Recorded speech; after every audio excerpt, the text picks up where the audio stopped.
Vamos trabalhar um pouquinho hoje na área da oração.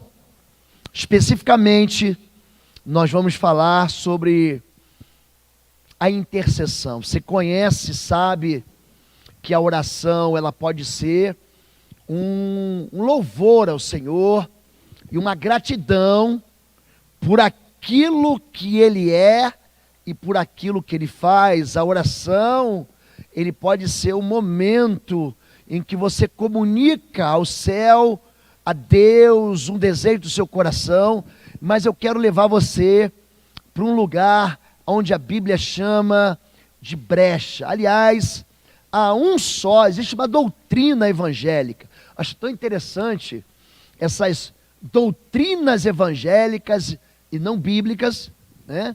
Por exemplo, a doutrina da brecha, fulano deu brecha. Na verdade, a Bíblia fala de pecado, transgressão dos princípios de Deus e de iniquidade, não fala de brecha.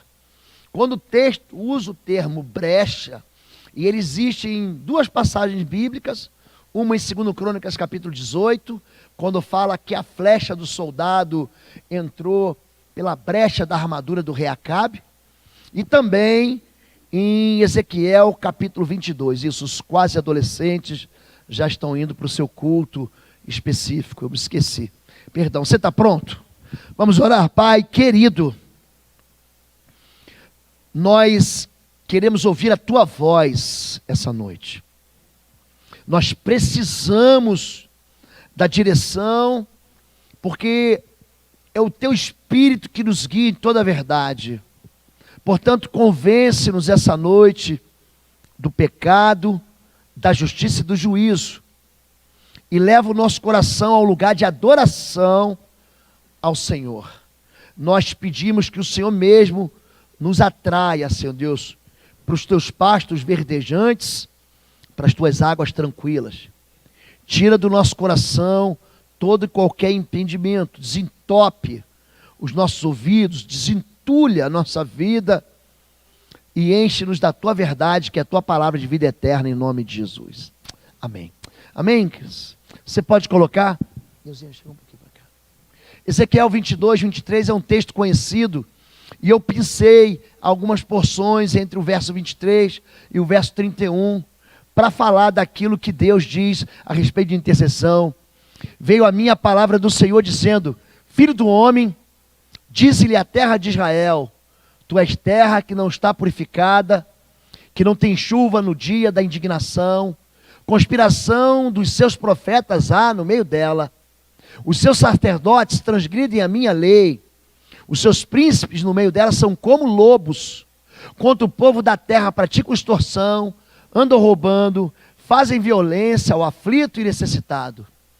Busquei entre eles um homem que tapasse o muro e se colocasse na brecha perante mim a favor desta terra, para que eu não a destruísse, mas a ninguém achei. Por isso eu derramei sobre eles a minha indignação. A minha indignação. Muito se fala sobre oração. Interessante que uma das disciplinas que nós conhecemos, quando nós nos convertemos, é falar de oração. Se há algo que nós precisamos aprender, é a orar. Nós não sabemos orar. Aliás, nem mesmo os crentes. A Bíblia diz que o Espírito intercede por nós, porque nós não sabemos como orar. Algumas pessoas que eu falo assim: vem cá e ora. Não, pastor, por favor, não me chama. Sabe aquelas igrejas? Tem igreja que está sentado aí, de repente, o pastor fala assim: você hoje vai vir pregar. Mas pastor, ele não está preparado. Você deu até uma tremida agora, né, Christian? A pessoa não está preparada, não tem uma palavra no coração, ou sofre com timidez, ou há um impedimento de falar em público. Isso não é problema. O problema é a ausência de intimidade. O problema é a inabilidade de se apresentar diante do trono de Deus. É a ausência de intimidade para você saber: pastor, eu nem sei sobre o que eu vou orar. Pastor, ora por mim, por quê? Não sei. Me abençoa. Não, mas você precisa ser específico. Quando você fala abençoa, do que você está falando? E o interessante é que as pessoas não têm direção, não sabem para onde vão, não sabem o que querem, às vezes só sabem o que não querem, e então não recebem respostas do céu. O Deus que nós servimos é um Deus que responde aos clamores. O Deus que nós servimos é um Deus que diz, olha, o meu braço não está encolhido para que eu não possa salvar, e meus ouvidos não estão obturados, não estão fechados, não estão tapados para que eu não possa ouvir. Mas por que nós não falamos? Porque há um distanciamento entre nós e o nosso Deus. Nós não aprendemos, existe uma orfandade espiritual quando o assunto é oração. Muita gente fala e prega de oração, mas pouca gente usa a oração a seu favor. Muita gente usa a oração como a ferramenta que traz o braço do Senhor em favor da sua própria vida. Orar por si mesmo, já é algo que quase inexiste dentro das igrejas. O interessante é que quando a gente não ora, a gente está comunicando que nós somos orgulhosos. Quando você levanta e sai de casa sem orar, você está dizendo para Deus assim, Deus, eu me viro sozinho, eu não preciso do Senhor. E se você entendesse como a oração funciona, e como Deus se alegra em responder a gente, você jamais iria começar o seu dia, ou a sua semana como hoje, sem clamar ao Senhor. O nosso Deus é um Deus que em toda a história existe um fio condutor que liga do Gênesis ao Apocalipse, falando que o nosso Deus ele quer intervir, ele quer participar, ele quer ser generoso. O nosso Deus ele não se gasta, porque você pediu algo e recebeu uma grande bênção, você diz, não, eu já não mereço mais, eu já não quero, eu não vou nem pedir, eu não peço nada para mim. Você já ouviu gente que fala assim, eu não peço nada para mim? Orgulho. Tem gente que não pede porque acha assim, não vou pedir porque Deus vai dizer não. Tem gente que não pede porque não confia que Deus vai responder. E existe um problema aqui. O problema que existe é que Deus ele começa a perceber que a face da terra está tomada pela iniquidade. Em Gênesis 22, gente, Deus está profundamente decepcionado com o seu povo. E ele fala de classes eclesiásticas, sociais. Ele está dizendo aqui, profetas há no meio dela. Existe um povo que gosta da tal da palavra profética. Gente, para Deus levantar um profeta no meio de Israel, na tua vida, você tem que ter irritado demais o Senhor. Um profeta só é levantado em Israel, entenda isso, quando o povo irritou ao Senhor. Quando Acabe se casa com Jezabel, aquela filha de Etibaal Sidônio, e leva o povo a cultuar, adorar Baal, Deus se irrita, aí Deus levanta um profeta, vai lá e clama contra a terra. Então o profeta ora e intercede. Interessante que o texto de Tiago capítulo 5 fala, Elias era um homem sujeito às mesmas paixões, às mesmas emoções, aos mesmos sentimentos. Você vê que ele foge de Jezabel, mas ele ora, o céu se fecha. E ele ora de novo, depois de 3 anos e meio, e o céu dá sua água e sara a terra. Existe um movimento da intercessão em sarar aquilo que está destruído, aquilo que está seco, aquilo que não produz, aquilo que não frutifica, aquilo que não tem bênção. Um profeta que deveria, o papel profético é trazer o povo de volta para o Senhor. O profeta não diz, eis que te digo, meu servo, ou minha serva, Eis que te preparei o moço louro de olho azul, cujo nome é Brad e o sobrenome é Pitt. Não, eis que te dou um carro do ano, eis que abri uma porta para ti, com um tapete vermelho, e ali você vai ser feliz para sempre. Não, esse não é o papel profético. Isso é adivinhação. Aliás, adivinhação é um pecado tão grave quanto a necromancia e a feitiçaria. O papel profético é dizer, arrependa-se. Você não gostaria de ter um pastor profeta, porque o profeta é um homem duro demais. João Batista é um profeta, e ele não queria saber de acolher a ovelha, porque o pastor diz, não, vinde a mim todos que estáis cansados e oprimidos, eu vos aliviarei. É o papel pastoral. O papel profético é, vai embora daqui, raça de víboras. Quem vos induziu a fugir a ira vindoura? Primeiro vocês vão produzir fruto de arrependimento. Gente, o profeta, ele expulsa as ovelhas. O pastor, ele atrai as ovelhas. O pastor, a ovelha está longe, ele pega no colo, ele vai, larga 99 para buscar aquela uma, porque aquela uma é que tem valor. Você sabe aquele negócio da coxinha? Fabiola tem um negócio comigo, pastora Fabiola, a gente está caminhando, se caminhando ali no calçadão, em Curitiba, calçadão da 15, ela fala assim, amorzinho, vamos rachar uma coxinha? Eu falo, não, eu como uma coxinha para mim, se você quiser rachar a tua, eu como a tua também. Porque se a gente rachar a coxinha, aquela metade que você vai comer era a metade que para mim tinha valor, eu queria aquela. O pastor é alguém que ele quer trazer para perto, o profeta não. O que aconteceu com o profeta aqui? Conspiração. O profeta, em vez de falar a palavra do Senhor, ele conspira contra o povo. Pior do que isso, é que vem uma outra classe que é o sacerdote. O sacerdote, ele é o responsável por ensinar a lei, ensinar o povo a adorar. Sabe o livro do Levítico? Sabe o livro do Levítico? Gênesis, Êxodo, Números, Levítico. O livro do Levítico não fala dos levitas. É interessante isso, não? Você pega lá, não tem a palavra levita no livro do Levítico. Fala sobre o sacerdócio. E o sacerdote é alguém que ensina o povo a se relacionar com Deus. O nosso Deus é um Deus de relacionamento, mas você não trata Ele do jeito que você quer. Ah, eu trato Deus do meu jeito.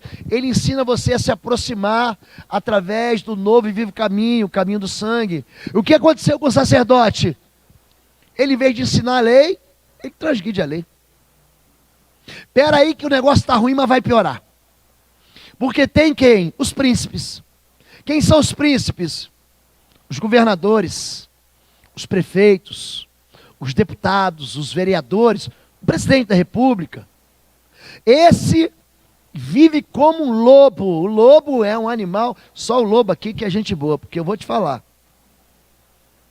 Eles saqueiam o povo, andam roubando, praticam extorsão, fazem violência ao aflito ou necessitado.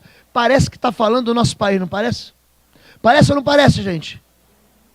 Pessoas avarentas, que cuidam do seu próprio ventre, querem encher o seu próprio bucho, se enriquecem ilicitamente. Gente, quando Abacuque fala disso em capítulo 2, ai de vós, que constroem as suas casas no elevado, e roubam do meu povo, e constroem para si em cima de ganhos, que são desonestos, a destruição vai vir sobre ti. Existe uma palavra, um juízo de maldição sobre os governos, por aqueles que, em vez de cuidar do necessitado, desprezam o necessitado. Em vez de trazer o benefício para o povo, rouba o povo. Em vez de favorecer o aflito, pisa no aflito. O negócio vai ficar pior ainda, porque tem o povo. O profeta, o sacerdote, os príncipes e o povo comum, que somos eu e você. É um povo que se desviou, é um povo que se afastou, é um povo que simplesmente ignora o Senhor. Aqui em Ezequiel capítulo 22, gente, o 23 então é horrível. para mim, o texto mais duro da Bíblia, está em Ezequiel capítulo 23. É decepcionante. É decepcionante. Onde Deus, ele compara o seu povo a uma meretriz. A uma meretriz. É uma palavra dolorida demais. Mas você acha que o negócio está ruim? Vai piorar. Por quê? Porque se ainda que os profetas, os sacerdotes, os príncipes, os governantes e o povo tiver desviado, isso não será motivo de desespero. Porque Deus vai buscar o quê? Um intercessor. E o que acontece? Ele não encontra. Eu busquei entre eles um homem que seja, um homem, para tapar a brecha. Eu não encontrei. O juízo de Deus, querido, ele é estabelecido, ele vem contra o pecado. Tem muita gente na sua casa, na sua vida e na sua história, que ainda não foi aniquilado por causa do pecado, por causa da sua intercessão. Agora, a intercessão, ela não é tímida. Eu acho tão interessante, a gente que vem de mais tempo de igreja batista, nós tínhamos algo chamado oração silenciosa. Quem lembra disso? Irmãos, agora vocês vão ficar na oração silenciosa. Onde está na Bíblia essa tal da oração silenciosa? Quero encontrá-la.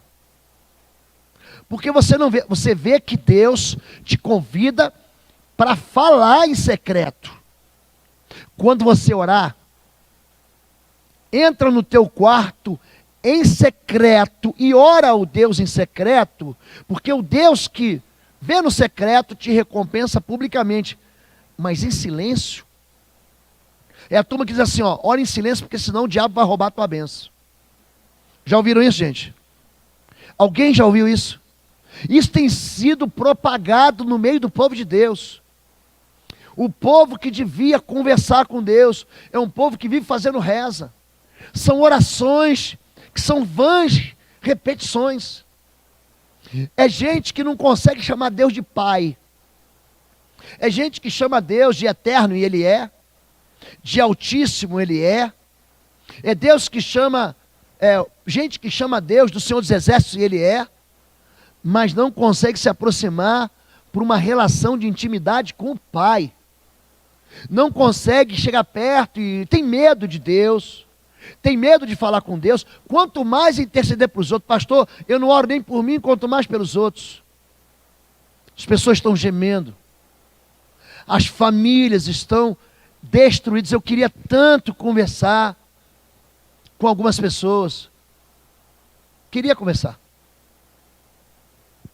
Eu vejo sofrimento, dor. Crente pensando em tirar a sua própria vida.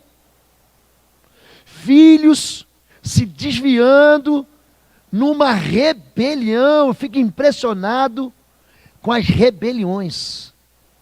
Um povo que, imagina se fosse hoje, Josué falando assim, vamos dar a volta, em volta de Jericó por 6 dias. Para quê, pastor?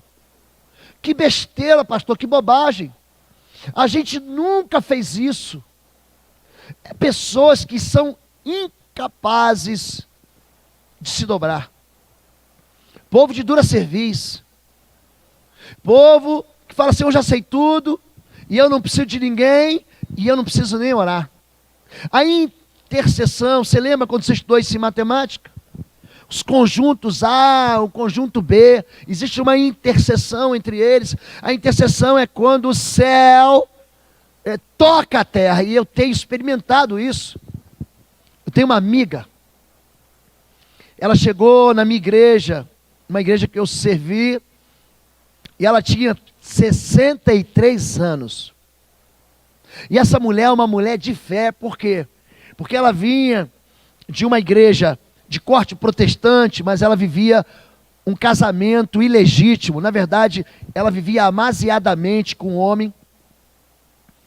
E ela entendeu, depois de 12 anos com esse homem, que ela deveria casar, e o homem não quis casar, e ela simplesmente falou assim, chega, deu um basta, voltou para o Senhor, porque ela estava desviada há muito tempo, filhas de pais cristãos.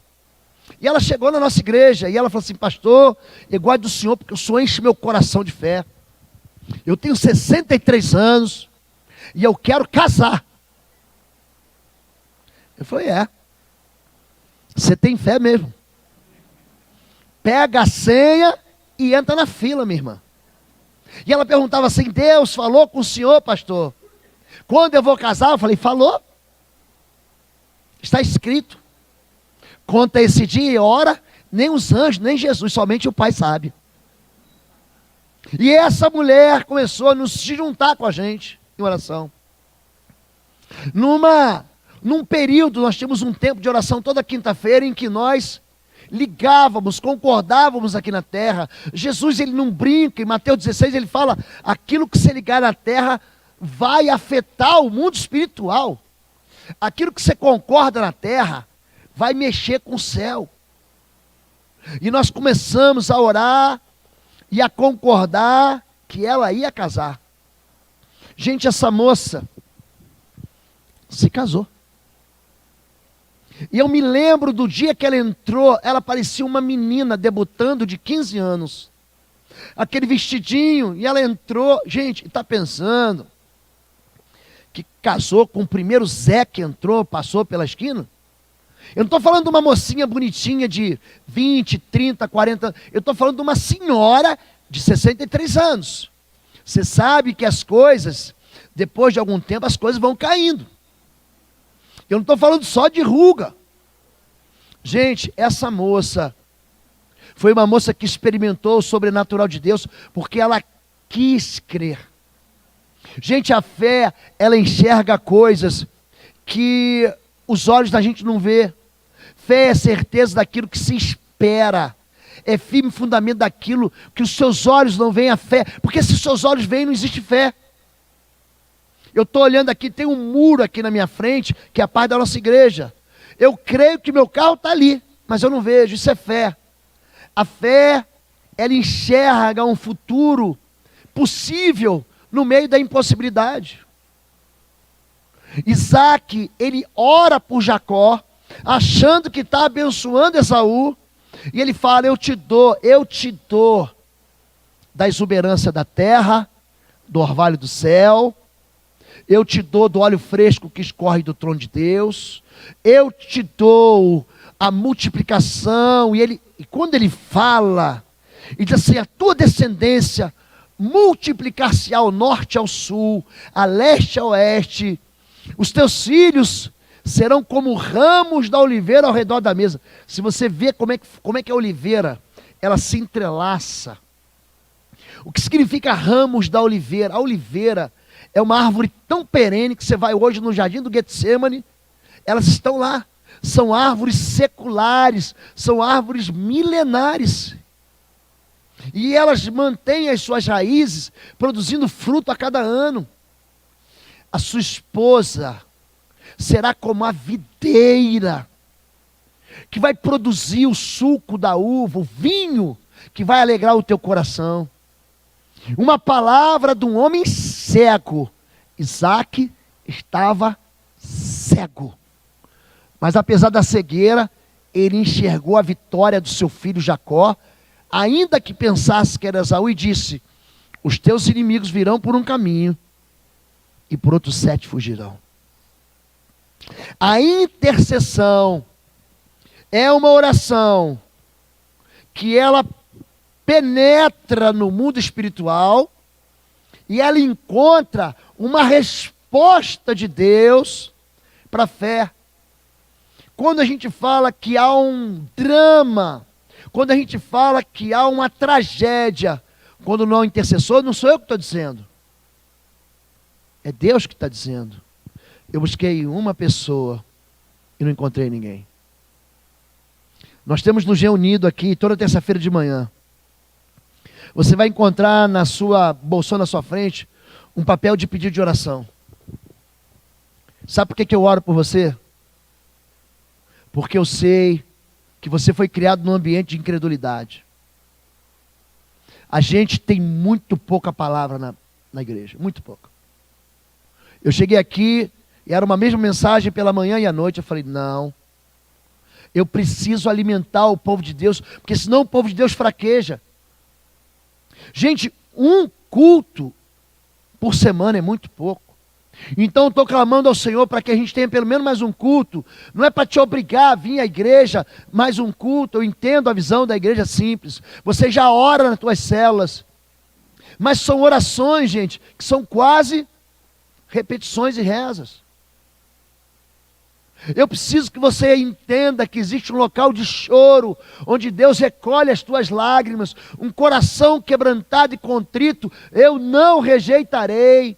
Quando o livro do Apocalipse fala da oração, a oração, ela está sendo juntada num cálice, como incenso, junto com a lágrima do santo, onde Deus responde isso.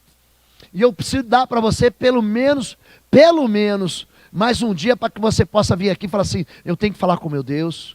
Eu tenho que aprender a falar com Deus. Eu preciso aprender a comunicar a Deus os meus sofrimentos, os meus clamores. Eu preciso dizer para Deus aquilo que eu preciso. E eu quero pedir para que Deus responda, porque a oração, gente, precisa ser respondida. Eu pregava numa igreja aqui em Curitiba. Uma vez a cada 15 dias tinha um culto específico. Era um culto de advogados e juízes e promotores. Numa igreja aqui de Curitiba, funcionava toda segunda-feira. E eu ia lá. E tinha um pastor que ia comigo. Gente, pensa num homem desanimado. Pensa. E eu, elétrico, ligado numa tomada do 380. Nem 220 não é. E Deus, para mim, Ele pode tudo. Eu sonho com Deus. Eu sou um pidão. Sabe aquele sujeito pidão? Sou eu. Pedi e dá-se-vos-á, buscai, encontrarei, batei, e abri-se-vos-á, aquele que pede, recebe, aquele que busca, encontra, aquele que bate, a porta se abrirá. Gente, eu peço tudo que você imagina. Por exemplo, em 2022 eu sei onde eu vou passar férias. Por quê? Ah, esse pastor é soberbo. Não sou. Eu sou humilde. Porque eu não estou indo porque eu estou pedindo para o meu pai, de 2022, não estou indo para o Catar na Copa do Mundo, não. Tranquilo, não é. Não é para lá. Aliás, eu até quero ir também. Mas não é isso. Então já estou combinando com Deus a respeito de coisas que Ele vai fazer por mim lá na frente. Eu tenho orado por vocês, a respeito da família de vocês. Eu muitas vezes, durante esse primeiro mês, nós estamos aí completando praticamente 2 meses à frente da IBBR. Eu tenho chorado por vocês. Eu tenho orado por quem assiste a gente pelo YouTube. Eu tenho falado para Deus, Deus, traz os perdidos, traz os loucos, traz os feridos, traz as ovelhas que estão machucadas. Eu não estou pedindo nada de ninguém. Traz os endemoniados, traz os aleijados, traz os incompatíveis, traz os desempregados, traz aqueles que não têm esperança, porque são ovelhas que não têm pastor. Gente que já foi ferida dentro de igreja, gente que já decepcionou com o padrão pastoral, que vem aqui e prega e some. Deus traz para mim esse povo. Eu tenho falado com Deus a respeito do futuro, e eu sou um pidão, porque é Jesus que diz, tudo que pedires em meu nome, eu te darei, para que meu Pai seja glorificado. Em João, do capítulo 14 ao capítulo 16, Evangelho de João, Jesus fala 6 vezes, peça em meu nome, e meu Pai vai te dar. Peça em meu nome, e eu vou te dar. Só que nós nos calamos diante das nossas impossibilidades, dos nossos problemas, e nós impedimos, e nós sonegamos, e nós não clamamos para o único que pode ser o socorro presente no tempo da agonia. Quando nós podemos fazer as coisas, nós vivemos num mundo mesquinho. E por que nós não temos fé? Porque a gente não tem palavra no coração. Gente, eu morro de dar risada na Bíblia. Esses dias eu estava fazendo meu devocional em Josué capítulo 10, como eu gosto desse texto. Em Josué 10, tem lá os inimigos atacando Josué, e eles fogem, até que ele faz uma oração diante do Senhor, Tu sol para em Gibeão, e tua lua detenha-se do vale de Ajolão. Gente, você já parou para pensar nessa oração? Ele dá uma voz interplanetária, intergaláctica. Não é que o sol parou. Gente, você conhece que na verdade tem um movimento de translação e rotação da Terra, que celebra um dia a cada giro na Terra, e celebra um ano a cada vez que a Terra passa em volta do Sol. Não foi isso. Essa oração parou os cometas, parou os planetas, parou o movimento das galáxias, parou tudo. Porque um homem ousou crer que o Deus do impossível poderia vingar, aí não deu certo. Porque os inimigos assim escaparam. Mas então ele orou de novo, e o Senhor enviou pedras. Gente, sobre os seus inimigos, e mais foram aqueles que foram derrotados pelas pedras do Senhor, do que pela espada de Josué. Se você entendesse quem é Deus, que Ele é teu Pai, que você pode falar com Ele, você não precisa fazer teologia para orar. Deus, Ele ouve o simples, o humilde, mas o orgulhoso, ele não ora, porque o orgulhoso, ele acha que pode fazer tudo sozinho. O orgulhoso é um homem insatisfeito demais. Eu aprendi a orar quando meu filho teve câncer. Aprendi a orar. Eu saí da minha timidez espiritual, da minha frieza, da minha mornidão espiritual, quando eu vi o meu filho apodrecer numa cama de hospital. Você acha que o mal não vai te tocar? Acha. Você acha que você é crente, aí você vai viver num mundo de coraçõezinhos e florzinhas, onde o sol está sempre sorrindo. É isso? Você, quando se converte, não recebe uma roupa de astronauta. Sabe aquela roupa hermeticamente fechada? Tudo vai dar certo? Não é isso. Homens de Deus como eu e você sofreram e choraram. Davi, o homem segundo o coração de Deus, perdeu 4 filhos. Arão perdeu 2 aqui, no altar. Abraão, mesmo com a promessa, esperou 25 anos a mais para receber aquilo que ia ser o seu filho, a promessa de Deus. Nós vemos o apóstolo Paulo, 1 Coríntios capítulo 11, como aquele homem sofreu, gente. Ele foi fustigado a vara 3 vezes. Ele foi surrado, apedrejado. Ele naufragou 3 vezes. Ele ficou à mercê do mar, sendo jogado de um lado para o outro. Ele foi perseguido. Ele fala: eu sofri perigos entre os meus irmãos, perigo entre os ímpios, perigo, eu passei fome. A vida da gente, ela é marcada por tragédias. Só que nós nos esquecemos daquele que pode transformar o choro. Isaías 61, 4 fala sobre isso. Ele fala sobre transformar o nosso choro em dança. É um Deus que muda a história. E Ele busca, porque um intercessor da brecha eu não encontro. Eu tenho visto pessoas passando por momentos familiares delicados, em que simplesmente desistem fácil demais. Gente, eu aprendi algo que significa: não abandone a trincheira. Você sabe o que é isso? Isso é coisa de soldado.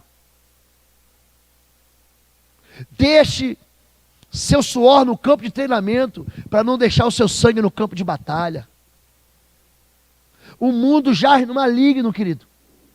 E não se vence inimigo grande com arma pequena. E se existe uma arma que é poderosa, poderosa é a intercessão. Então você precisa interceder e abrir a tua boca. E falar com Deus a respeito daquilo que você vive. E falar com Deus a respeito daquilo que Deus pode fazer por você. Pode passar, por favor. Eu acho que eu estou com um controle aqui. Amorzinho, você pode pegar para mim? Está dentro do bolso da minha camisa. Você pode passar a próxima para me ajudar? Por favor.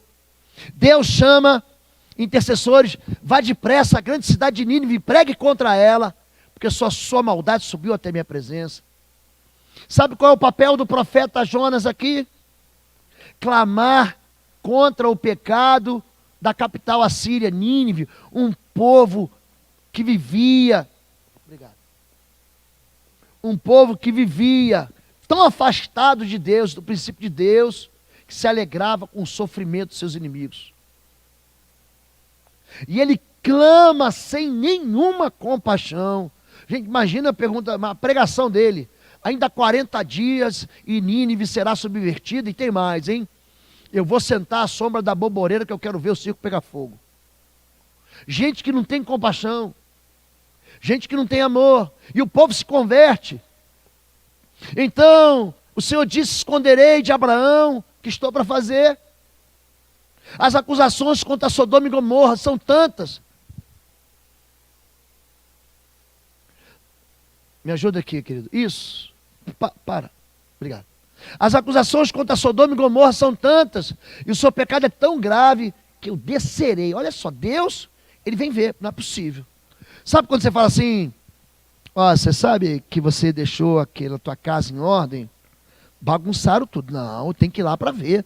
Porque eu deixei tudo. Eu deixei as orientações, eu dei mandamentos. Mamãe, vocês vão conhecer Dona Inês. Minha mãe é uma benção. Minha mãe é uma benção. E lá em casa, nós éramos 4 filhos homens. Ela e meu pai trabalhando, com muita dificuldade para sustentar a casa. E ela desenhou, colocou num papel bonitinho, com florzinha, os 10 mandamentos da Dona Inês. Era. E sabe o que tinha assim, ó? Pendurado? Uma vara. Era. Gente, levanta, sabe aquelas coisas de criança? Arrume sua cama, lava o rosto, escove o dente. Então nós tínhamos os 10 mandamentos da Dona Inês. Mandamento sem castigo, querido, não funciona. O mandamento, ele precisa ter tanto um louvor quanto uma punição, senão ninguém obedece. Deus deixou a casa dele em ordem, mas o povo bagunçou tudo. E quem podia ajudar, que são sacerdotes, que são profetas, que são governadores, e o povo não ajuda. Então, a indignação contra o pecado vem, e Deus precisa do intercessor. Então Deus vai lá, Gênesis 17, nos carvalhais de Manre. É um lugar lindo, um pouquinho abaixo de Hebron, muito bonito. E ali ele fala com Abraão: eu vou acabar com Sodoma e Gomorra. Por que Deus fala: o pecado dele subiu até mim? O que Abraão tem a ver com isso, gente? Você sabe? É que o sobrinho de Abraão, Ló, morava lá. Vai vir desgraça sobre a terra. E ele dá a possibilidade do homem que ele ama. Porque Abraão é amigo de Deus. Esconderei eu de Abraão, meu amigo, o que eu vou fazer? Deus, ele dá sinais para a gente que a nossa vida vai sair dos trilhos. Ele avisa a gente. Deus não nos deixa sofrer desprevenidos. E aí então Abraão fala: não, Deus, não fará justiça então o rei de toda a terra? E se lá em Sodoma e Gomorra tiverem 50 justos? Olha o papo furado de Abraão. Essa conversa vai esticar. Não, longe de ti fazer tal injustiça, matar o justo com o injusto. Aí Deus fala: tá bom, Abraão, 50? Também. E ele fala: Senhor, e se tiverem 45 justos? Não fique chateado com a ousadia do teu servo. E se tiverem 40, 30, você conhece a história, 20 e 10, Deus diz assim: eu não vou destruir por causa de 10 justos. O problema é que só havia um justo. Esse era o problema. O problema é a covardia de quem ora e intercede. O problema é o medo. O problema é que a gente não sabe quem Deus é, e não sabe como Deus é compassivo, misericordioso, perdoador. O problema é que a gente não conhece como o Senhor é capaz de, apesar das nossas mazelas, apesar das nossas iniquidades, apesar dos nossos pecados, ouvir a nossa voz. Capítulo 19 de Gênesis, Deus fala assim: então o Senhor mandou os anjos e se lembrou da oração de Abraão. Se lembrou da intercessão de Abraão. Mas Deus, que intercessão? Ele pediu para 10, e aqui o combinado era o seguinte: se tivessem 10, o Senhor não ia acabar com tudo. Mas Deus se lembrou da oração que Abraão nunca fez. Porque Deus conhecia o coração daquele homem, então ele manda o anjo tirar Ló e a sua família daquele local de destruição. Entenda bem, os anjos são seres espirituais. Hebreus capítulo 1, verso 14. Anjos são espíritos que servem àqueles que hão de herdar a vida eterna. Existe no nosso meio, existe na nossa realidade, apesar de invisível, seres espirituais que nos socorrem a partir da intercessão, a partir do clamor. Em Daniel capítulo 10, Daniel resolve orar por algo que ele não tinha o quê? Controle. Quando você entende que a tua vida perdeu a direção, só a interferência do céu. É por isso que tem gente que vive no deserto. É por isso que tem gente que vive experimentando esses caos. Daniel ora e ele não desiste. Ele orou um dia, porque tem gente que vê assim, não, fui na igreja uma vez, aí não deu certo, Deus não viu. Quando Jesus fala sobre a parábola daquela mulher perseverante, da viúva, ele diz, havia um homem, era um juiz, ele era iníquo, ele maltratava os homens, ele também não ignorava Deus, mas uma viúva, ele chegava diante daquele juiz e batia na porta. A insistência é para aquele que não desiste de encontrar em Deus uma resposta. A insistência fala a respeito da sua própria fé. Nós vemos homens e mulheres na Bíblia em que Deus diz não para eles, então, de repente Deus... É interessante isso, né? Deus se arrependeu do mal que queria fazer, como fez com Nínive. Em Marcos capítulo 7, conta a história de uma mulher cirofenícia. Gente, nem judia ela não era crente. Mas ela vai atrás de Jesus porque a filha dela está doente em casa. E Senhor, tem misericórdia de mim. Gente, os discípulos falaram, despede essa mulher que ela já está enchendo. Sabe aquela mulher que já está perturbando? Manda ela embora, Senhor. E a Bíblia diz assim que Jesus não lhe falou palavra. Mas ela insiste. Ela insiste, ela insiste, ela clama, ela intercede por uma filha. Olha para mim aqui. Você veio encontrar com Jesus hoje?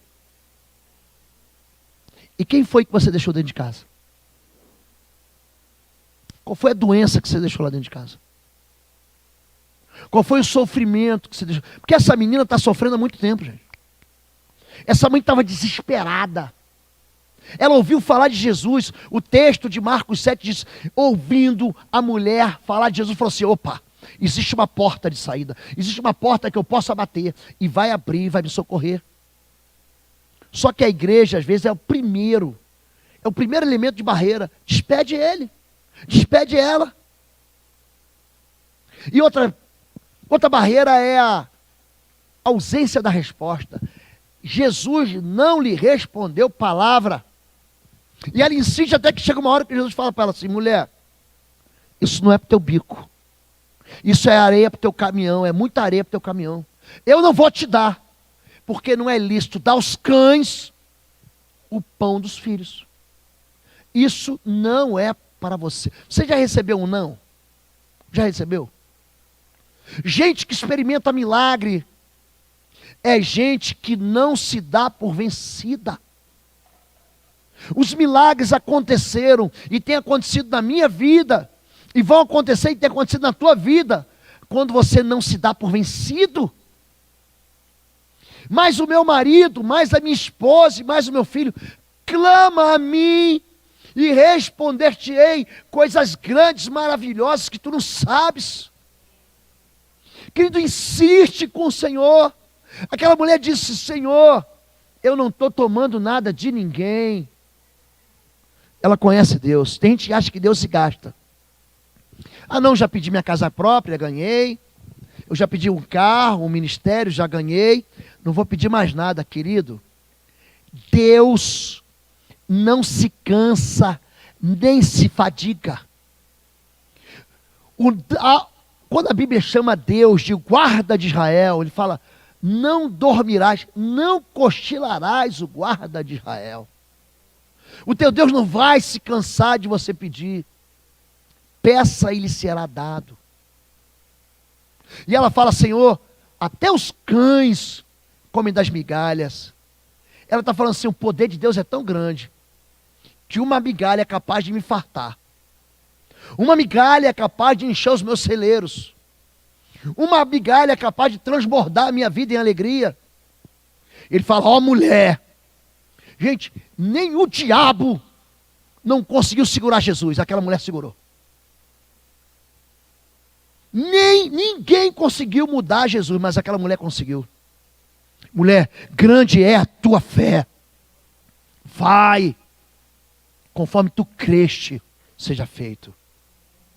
E aquela filha ficou curada. O mundo espiritual, queridos, não tem distância. É por isso que a oração afeta o mundo espiritual. O mundo espiritual alcança aquilo que os seus olhos não enxergam. E o meu coração e teu coração precisam estar cheios da palavra de Deus, para você entender quem é esse Deus. Ele não é um Deus bonzinho, cheirosinho, no céu, tocando harpinha para os anjos, ouvindo os anjos tocar a harpa. O teu Deus, querido, o nome do teu Deus é maravilhoso, conselheiro, Pai da eternidade, príncipe da paz. O livro do Apocalipse revela a ele, os seus olhos são como chama de fogo, os seus pés como um bronze reluzente, derretido na fornalha. Os seus cabelos são brancos como a neve. Ele é o alfa, o ômega, o princípio e o fim. Antes dele não houve, depois dele não haverá jamais. Queridos, ele tem a chave da morte do inferno. O teu Deus é o Deus que é o Todo-Poderoso, é o Shaddai. Ele é o Jeová, ele é o Elohim Rafá, o Deus que cura. O teu Deus é o Deus da provisão. Haverá, portanto, alguma coisa impossível ao Senhor. Querido, se move, querido. Se move em oração. Enche o teu coração de esperança. Entra na brecha pelo teu filho. Ai, pastor, eu tenho, mas é tão pouco. Então pede para Deus, Ele vai te dar. A gente tem que deixar de ser crente teórico. Porque na teoria nós somos crentes, mas na prática nós nos tornamos ateus. Buscar a Deus em oração. Mulher, você é jovem, você está namorando. Você é casado, querido, pega na mão do teu cônjuge, do seu parceiro de fé, do seu parceiro de oração, e concorda na terra. Liga aqui na terra, eis que vos dou a chave do reino dos céus. O que você concorda aqui é concordado no céu.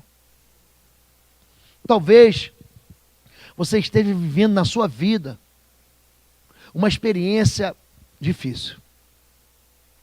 As pessoas, elas sabem ser difíceis, sabem ser provocativas, irritantes, cruéis. Eu fico imaginando a realidade, o universo que você experimenta. Mas eu quero que você também experimente esse louvor que há no meu coração, essa gratidão a Deus que há na minha vida, e essas experiências que eu tenho colecionado em orar e Deus responder. Eu não oro porque eu sou teimoso, eu oro porque eu tenho um Pai que me ouve, e quando eu me posiciono na brecha, querido, pode ter havido, o povo pode ter sido arrasado a terra com sua própria iniquidade. Ainda assim, Deus, ele não destrói a terra por causa de um. Gente, no capítulo 32 do livro do Êxodo, Arão fez uma bobagem.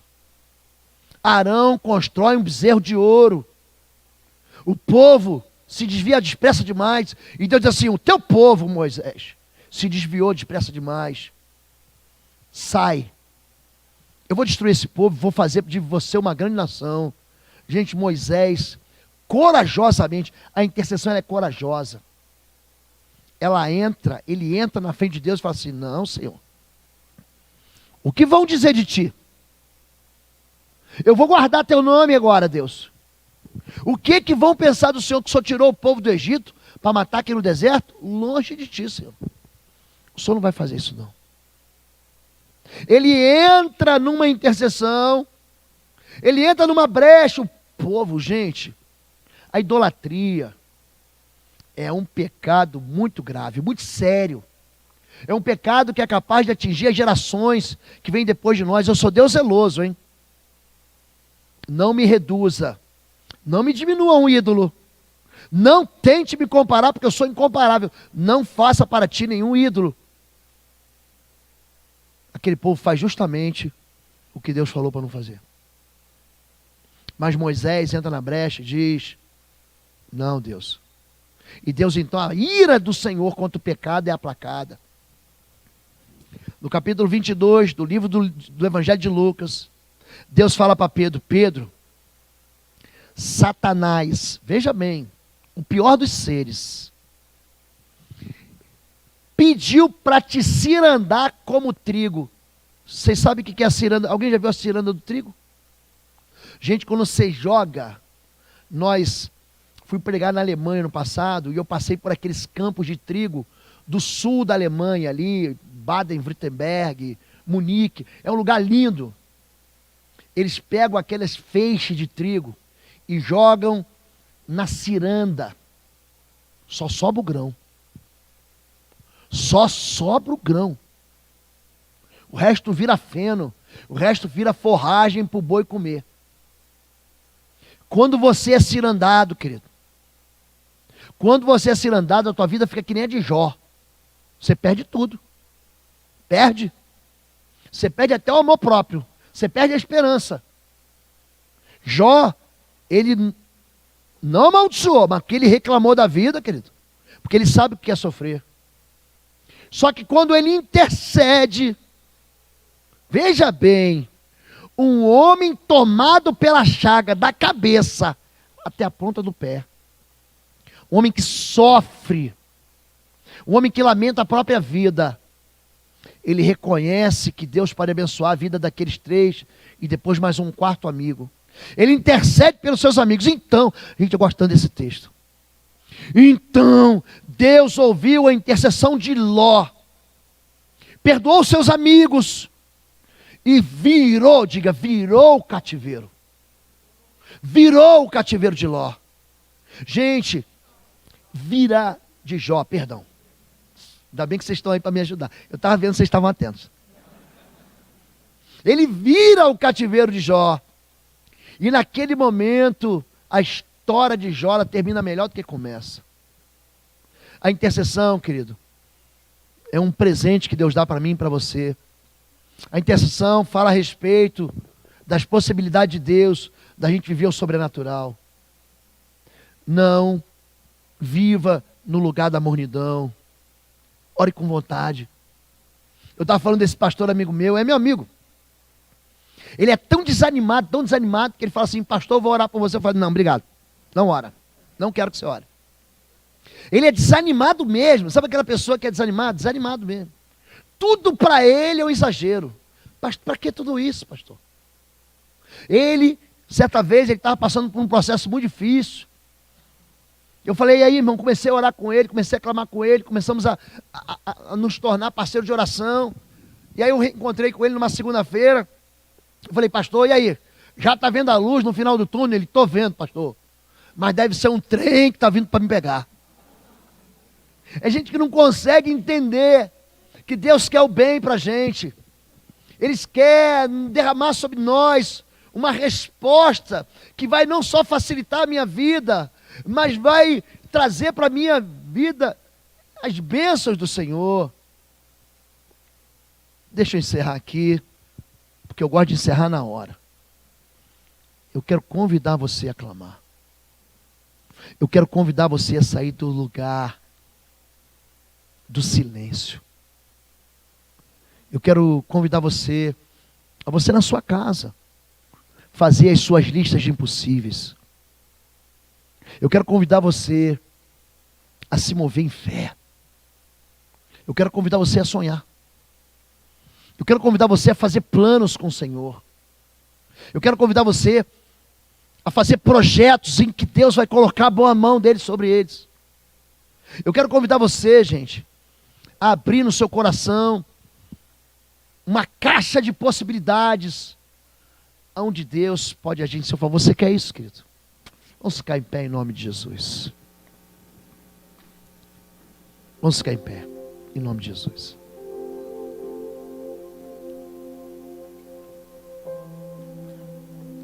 Você veio no culto hoje, talvez você esteja vendo a gente pelo YouTube, pela rede social. Qual é a história que você vive? Qual é? Você pode estar falando assim: Deus, eu não consigo mudar o coração da minha esposa, do meu marido. Eu não consigo atingir o meu filho. Você sabe quem é o teu Deus? A palavra do Senhor diz assim: como um rio muda de direção, assim é o coração do rei nas mãos do Senhor. Ele inclina para onde Ele quer. O nosso Deus é um Deus que de fato penetra onde a gente não pode penetrar. O que está te fazendo sofrer? Qual é a fonte da tua tristeza? Você lembra disso? Quais são as razões do seu clamor? Feche seus olhos em nome de Jesus. Feche seus olhos. Eu quero muito que essa palavra incendeie teu coração.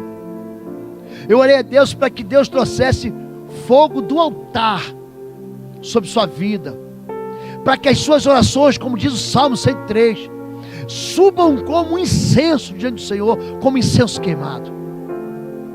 Eu queria te levar a um lugar de arrependimento hoje, para você dizer para Deus: Deus, me perdoa porque eu tenho ficado calado diante de um Deus que é tão poderoso, que pode interferir e eu não tenho te chamado.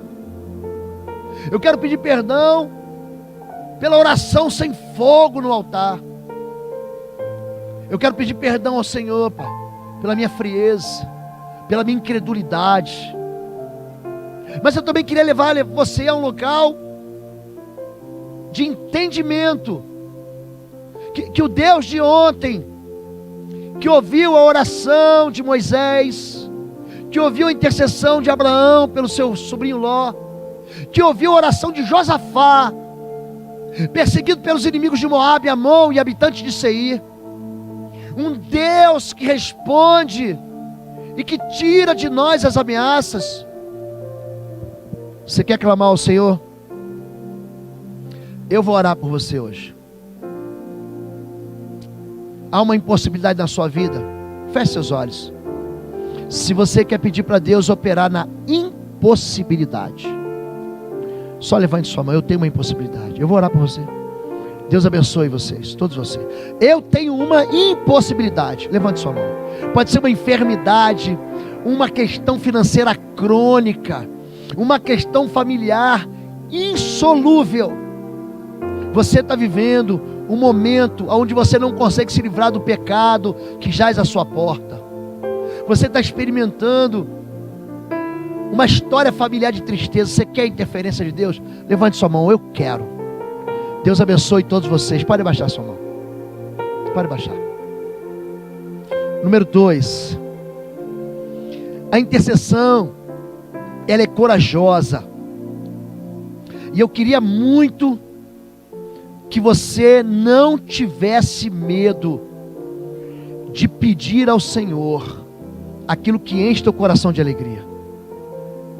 Tem muita gente que pensa que Deus só vai ouvir as questões que nós chamamos de, entre aspas, espirituais. Deus está preocupado com a tua alegria. Com a tua alegria. O teu Deus está preocupado com a tua alegria. Peça e ser-lhe-á dado, para que a vossa alegria seja completa. Diga completa. Deus quer completar a tua vida. E falta algo para completar a tua vida. Se você quer uma alegria completa, Fique no seu lugar, só levante sua mão. Eu preciso disso. Deus abençoe todos vocês. Pode baixar a mão. Você pode estar vivendo como Ló, dentro de um local marcado para destruição. Pastor, essa é a minha história aí, ó. Eu estou nessa Sodoma aí, nessa Gomorra, nesse local de juízo. Mas hoje eu quero que você entenda que há intercessores, e eu quero convidar você para a intercessão dessa igreja.